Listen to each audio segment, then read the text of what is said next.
হাদিসের মধ্যে ট্রাম্পের কথা এসেছে, এমন একটা কথা তারেক মনোয়ার সাহেব বলেছেন, এবং আমিও একটা হাদিসের মধ্যে এই ট্রাম্পের কথা পেয়েছি।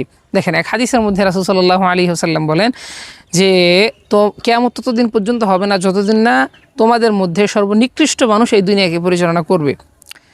এখন যদি আমি আপনাকে বলি যে দুনিয়ার মধ্যে যারা জালেম বাদশাহ আছে বা যারা দুনিয়াকে পরিচালনা করছে তাদের মধ্যে সর্বনিকৃষ্ট যে মানুষ, তাদের 50 জনের একটা লিস্ট আপনি আমাকে দেন, তাহলে অবশ্যই আপনি 1 থেকে 3-এর মধ্যে এই ট্রাম্পকে অবশ্যই রাখবেন, এটা আমার বিশ্বাস। তো সেই হিসাবে একভাবে বলাই যায় হাদিসের মধ্যে এই ট্রাম্পের কথা এসেছে।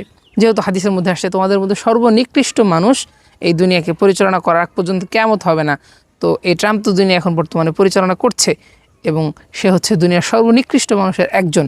তো সেই হিসাবে বলা যায় যে যদিও হাদিসের মধ্যে ট্রাম্পের কথা ট্রাম্প শব্দ দিয়ে নাই, কিন্তু আকারে এবং ইঙ্গিতে কিন্তু অবশ্যই এই ট্রাম্পের কথা হাদিসের মধ্যে উল্লেখ আছে, যদিও এই হাদিসটার মধ্যে কিছুটা দুর্বলতা রয়েছে।